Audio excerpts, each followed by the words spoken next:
The mysterious creature. Cryptid, werewolf, or thylacine. How a chicken may have stopped it. Today's story is about a 3-year period during which people went missing at an alarming rate, and no one knew why. Eventually, it was discovered, and let me tell you, it is absolute nightmare fuel. Okay, let's get into today's story. Early on the morning of January 12, 1765, a 12-year-old boy named Jacques Portuffi sat up suddenly in his bed, breathing hard. The room was pitch black that he was in, but he could feel he was sweating and his heart was racing. He tried to shake his head to wipe the nightmare he had just had from his mind, but he just couldn't do it. All he could think about was how in this nightmare, something had been chasing him and he had been running for his life and he was trying to get away. But whatever this thing was, this horrible beast that was following him, it just kept getting closer and closer and closer until it finally got him, and that's what woke him up. Jacques reached up and touched his face and he realized he was crying. He quickly wiped the tears away because he didn't want any of his brothers or sisters to see that he was crying. Jacques was the oldest of 8 kids in his family, and all of them slept in the same small room on straw-filled mattresses inside of their family's little cottage in the southern French province of Gavaudan. And so you know Jacques. He's looking around the bedroom to make sure none of his siblings had woken up and seen him in this state, and he was relieved to know that they were all still fast asleep. Everybody made fun of Jacques for being a scarred-eye cat, for being a coward, and to Jacques, this hurt his feelings because, on some level, he knew it was kind of true. Just a couple of months earlier, he had lost in a physical fight with a much younger boy, and afterwards, Jacques had cried and the whole town had seen this happen, and so afterwards, all the kids began calling Jacques the wet chicken, and even Jacques' brothers and sisters began joining in and calling him the wet chicken and making him feel ashamed, and it wasn't like the adults in this village were stepping up and protecting Jacques because, to them, Jacques was kind of like a liability. In this part of France, you know, the winters were brutal. People died all the time in this village from the weather, and then the summers brought all these outbreaks of disease which wiped out even more people in this village, and so by and large, where Jacques lived, it was kind of like the survival of the fittest, and many kids didn't live that long unless they were hardy and tough like their parents who had managed to survive for that long. But Jacques was just not like that. He was very gentle and peaceful, yet somehow, he had survived. And Jacques was not trying to become this kind of macho guy.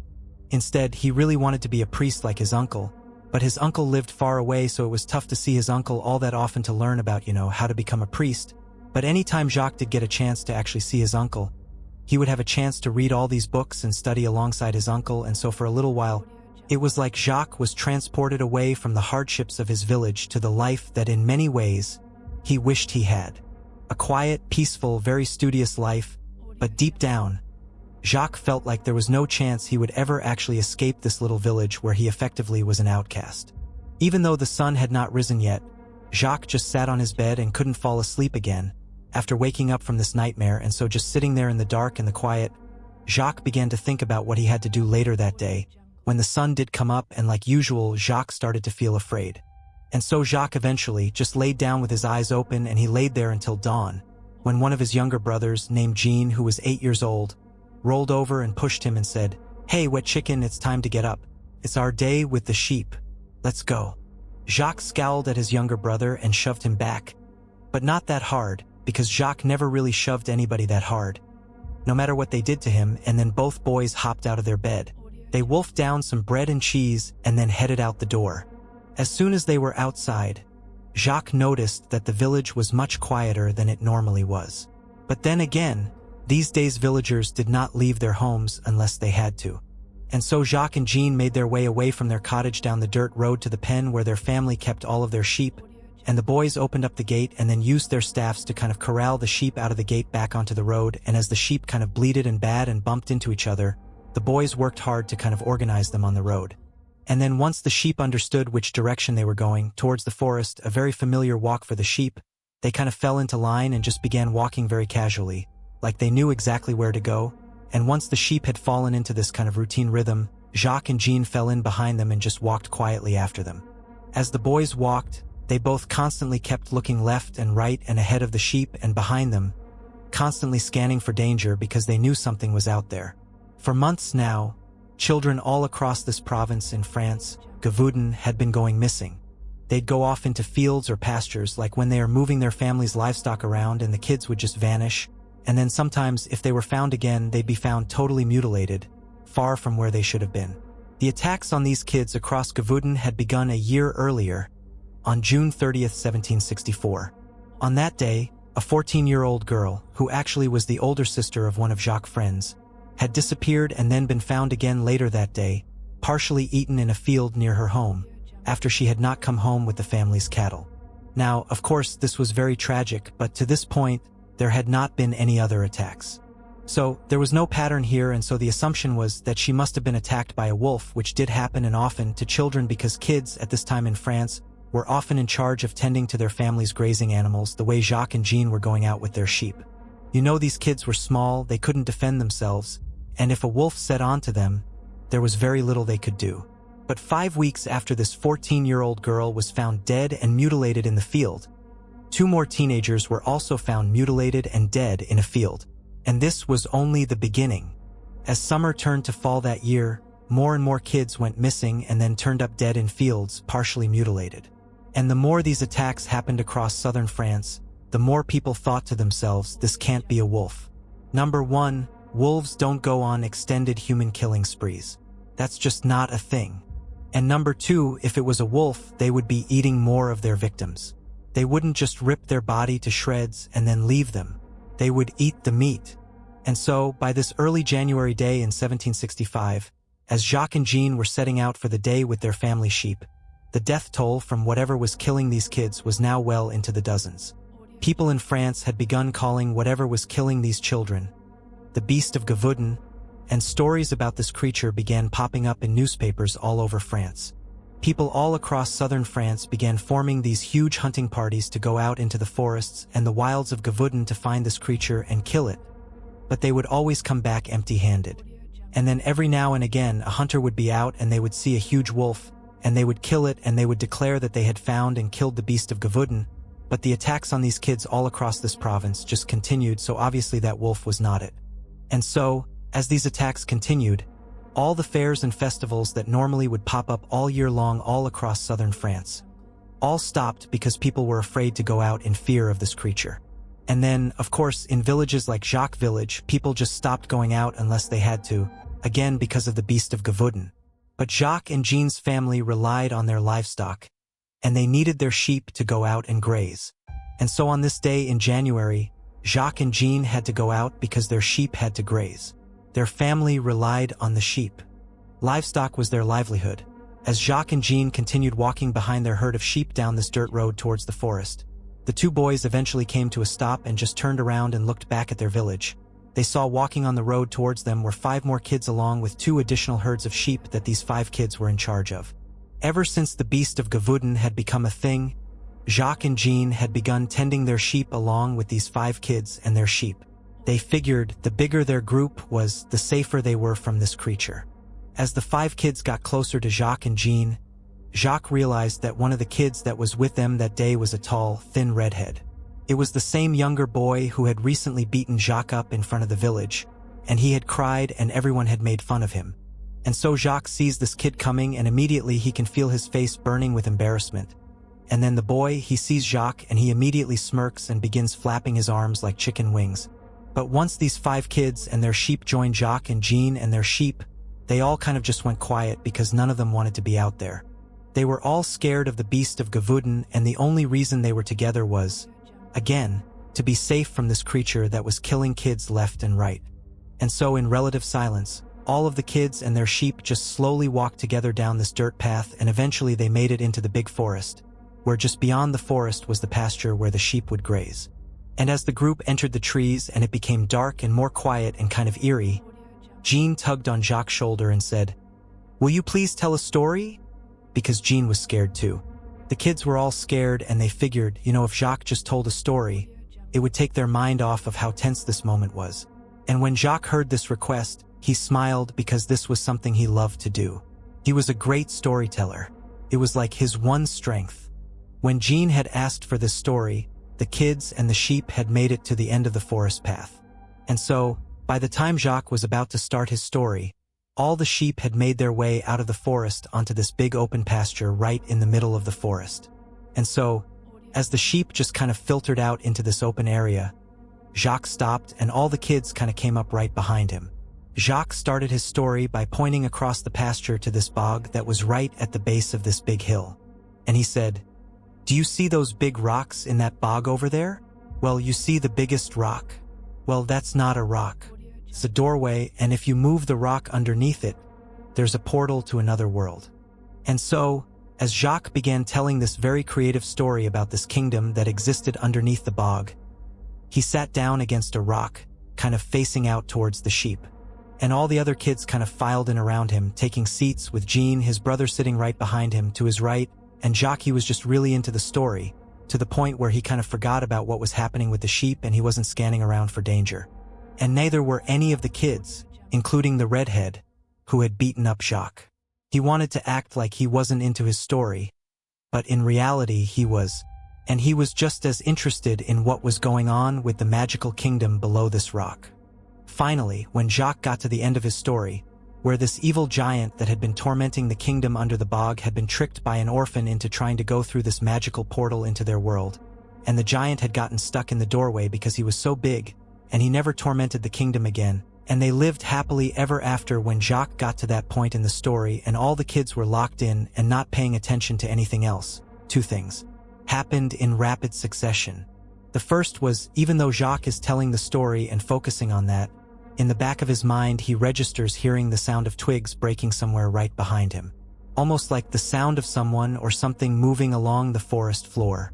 And for a moment, Jacques thought this kid, who was kind of like a bully, was doing this on purpose to be rude to Jacques, to kind of run away at the climax of the story like he didn't care about it. But then Jacques realized that he smelled something terrible behind him.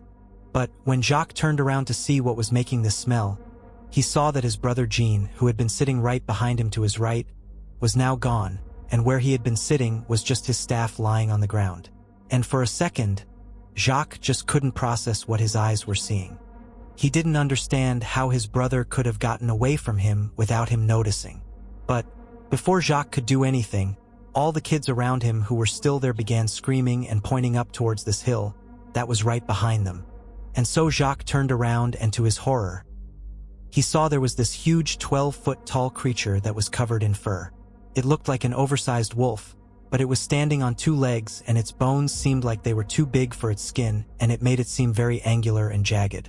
As it kind of loped grotesquely up the hillside, Jacques realized it was carrying in its front arm Jean, who was screaming and kicking but could not get away from this creature. Jacques understood that this was the beast of Gavudin, and it was going to go kill his brother, and immediately Jacques was thinking, you gotta run away, get to safety, get out of here. And all the kids around him, that's what they did. They took off running towards the pasture. They didn't care about Jean. They only cared about themselves. And so Jacques knows he needs to get away, save himself, but his legs just will not move. He is rooted to the spot because something inside of him tells him he has to save his brother. It doesn't matter if everyone thinks he's a coward. That's his brother. He needs to do something. And so, Jacques, he turns to the kids, who are running away from him, and he screams at them, "Stop! Come back!" And the kids were so surprised to hear this strong, authoritative voice coming out of the wet chicken, that they did stop and turned around to see what he wanted. And he said, "Get over here, I have a plan."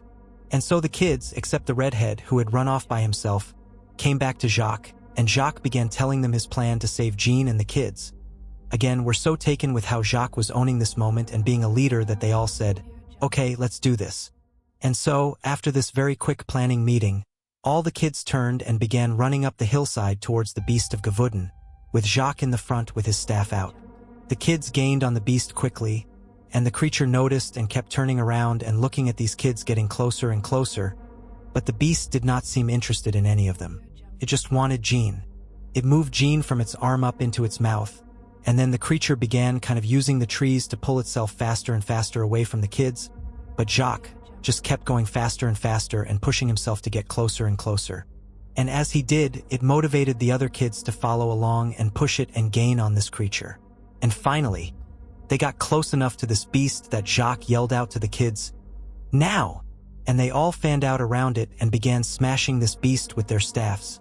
They used to shepherd their livestock. Now, none of their blows to this creature were doing any real damage.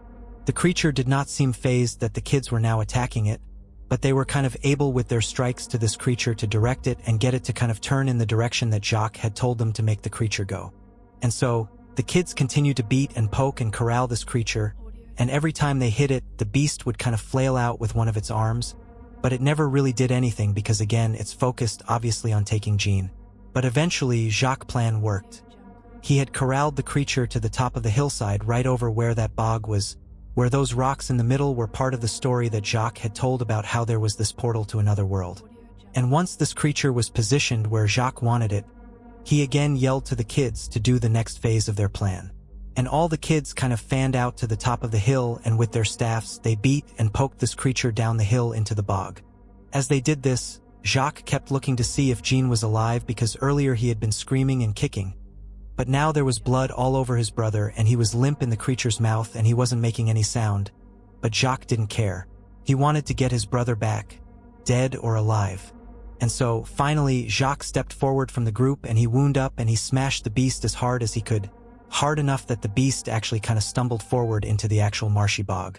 And what Jacques knew about this bog and why he had come up with that particular story about there being a gateway to another world is, weeks earlier he had accidentally stepped into this bog and saw it was really deep, and he had been lucky enough that he had grabbed a rock and kind of pulled himself out. Because if he hadn't, the bog kind of functioned like quicksand. You could get stuck in the bog and never get out again. And this is what happened to the beast of Gavuden. It went feet first into the one spot of the bog that Jacques had had all the kids corral it to. That was the deepest and most dangerous part. As soon as the beast stepped into it, it sunk to its waist, and immediately, the beast reached out with its huge muscular arms and tried to pull itself out of the bog. But it couldn't. It was stuck. And so, in its panic, it let go of Jean from its mouth, and it turned around and it looked at Jacques and the other kids. And when it did, Jacques almost lost his nerve because when he saw this thing face to face up close, he saw this was not a wolf's face. This was almost like a human face.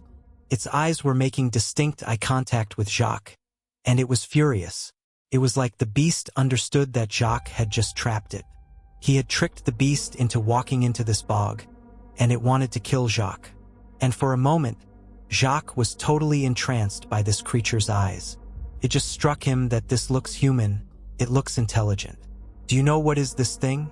And while Jacques was kind of in this daze, the creature reached forward and slashed his stomach wide open, and Jacques fell backwards on the ground. But luckily he was far enough away from the beast that he couldn't be pulled back in. And in this kind of frantic moment, one of the other kids saw an opportunity and ran forward, grabbed Jean, who was lying on the surface of the bog, and pulled him away from the beast. And the beast whipped around. He tried to grab Jean, but he couldn't, and so all of a sudden, all these kids were safely away from the beast of Gavuden, who was trapped. And so, at this point, the other kids who were not hurt scooped up Jacques and they scooped up Jean, and they began running away from the bog across the pasture back towards the village, leaving the beast where it was. As they ran, they heard it bellowing out and roaring and trying to pull itself out, but it still just remained in the bog.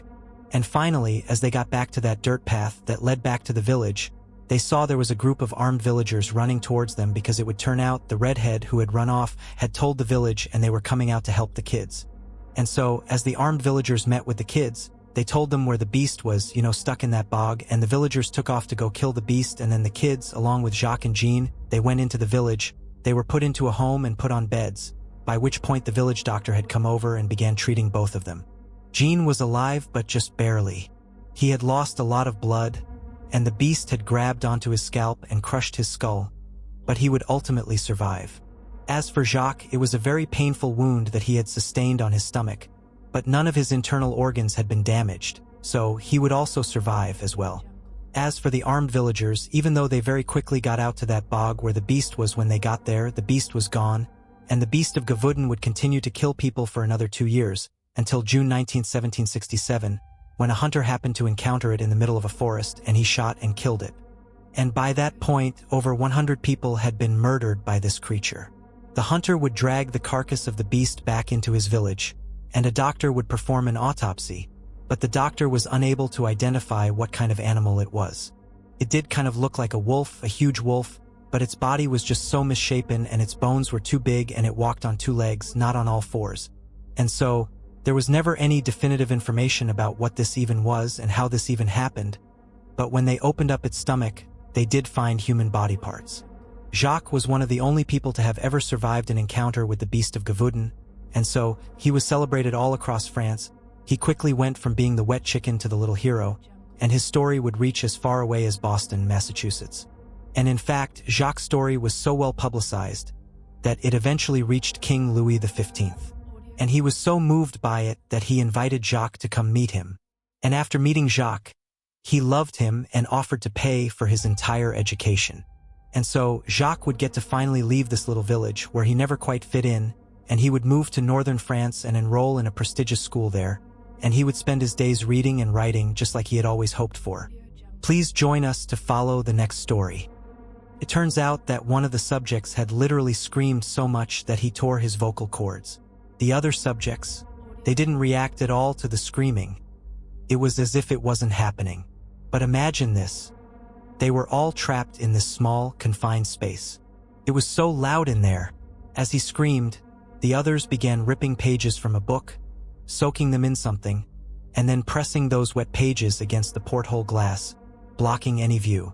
By the time this guy stopped screaming, after he had torn his vocal cords, the researchers couldn't see into the chamber anymore. Once he was silent, it was like a switch flipped. The room fell completely quiet. For 3 days, the researchers debated what to do next. It was total silence in there. They couldn't see or hear anything. They were monitoring the oxygen levels inside the chamber and, based on oxygen consumption, they figured there were still at least 4 or 5 people alive in there since the oxygen was being used up. But after 3 days of eerie silence, it just didn't make any sense. So they thought, either our microphones are broken or something's wrong with the subjects. They decided to use the intercom to reach out to them, letting them know they were going to come into the chamber. They said, "Hey, we're going to test the microphones, and when we come in, you need to lie on the ground and not interact with us. If you comply, we'll offer one of you immediate release and freedom." Then silence. After announcing this over the intercom, still no response. But finally, after 3 long days of quiet, one of the subjects clearly spoke into the microphone and said, "We no longer want to be freed." The researchers were stunned. They thought, okay, they're alive, and our microphones are working. So they decided not to go in. Silence continued for the next 15 days. The windows were still blocked, and the subjects weren't talking or even whispering. It was just silence. And on the 15th day, right at midnight, the researchers decided the experiment was over. They turned off the continuous flow of the stimulant that had been pumped into the chamber and replaced it with fresh air. That's when they started hearing the screaming from the subjects inside. They were begging the researchers to turn the gas back on, pleading with them as if they were dying. "Please, turn it back on." Finally, they opened the chamber for the first time since around the 10th day. What they saw was straight out of a horror movie. 4 of the 5 subjects were still alive, but the 5th had died at some point.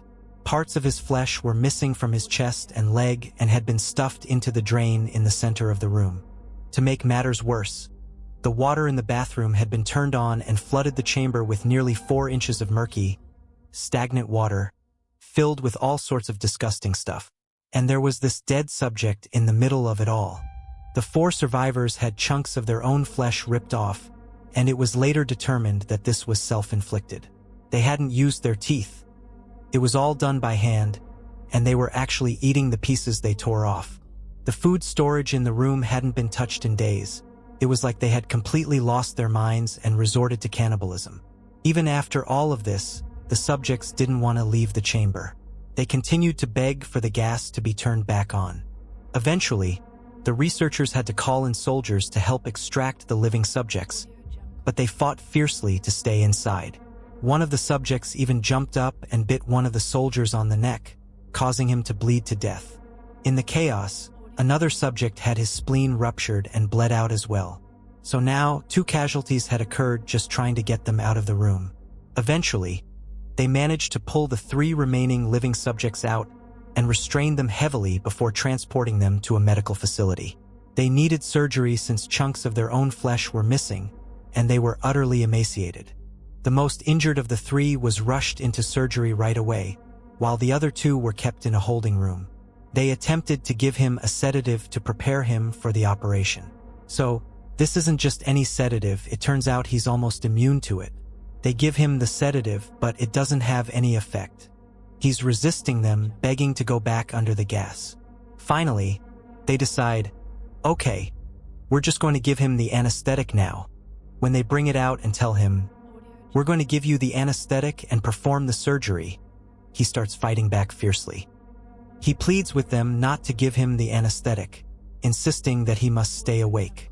Please, just put me back under the gas, he cries. In his struggle to resist the anesthetic, he actually manages to tear one of the leather straps that was holding him down, showing an incredible amount of force. When they finally administer the anesthetic, they have to give him like 10 times the normal dosage just to get him to calm down. But as soon as he falls asleep, he dies. After he passes away, they move on to the next subject, the guy who had torn his vocal cords and couldn't speak. They bring him in for surgery, but he's shaking his head. He doesn't want the anesthetic or the surgery. He fights them but eventually just passes out from exhaustion. And just like the first subject, once he falls unconscious, he dies too. Now, there's only one subject left. The two that were pulled out of the chamber have now died as soon as they fell asleep, and the scientists have no idea why.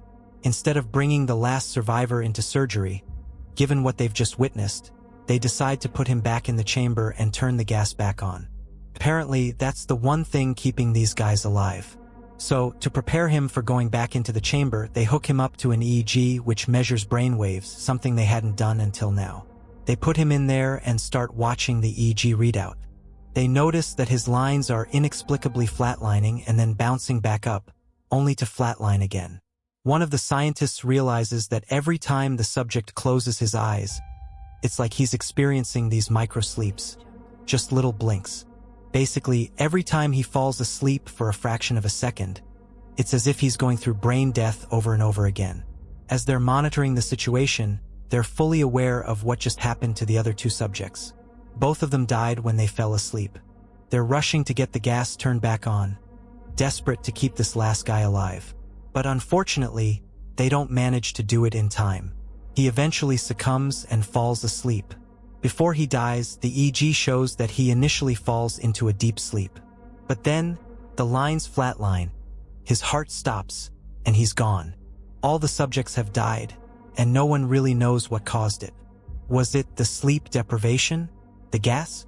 Could be a mix of both, but we may never know for sure. Regardless, all of them are gone. Now, I should clarify that this is just a story, and there's no solid evidence to prove it's true. However, during that era in the 40s, particularly during World War II, there were known instances of horrific and unethical human experimentation. Just think of Japan's infamous Unit 731. Seriously, I wouldn't recommend Googling that unless you have a strong stomach. You also had the German concentration camps where human experimentation was rampant.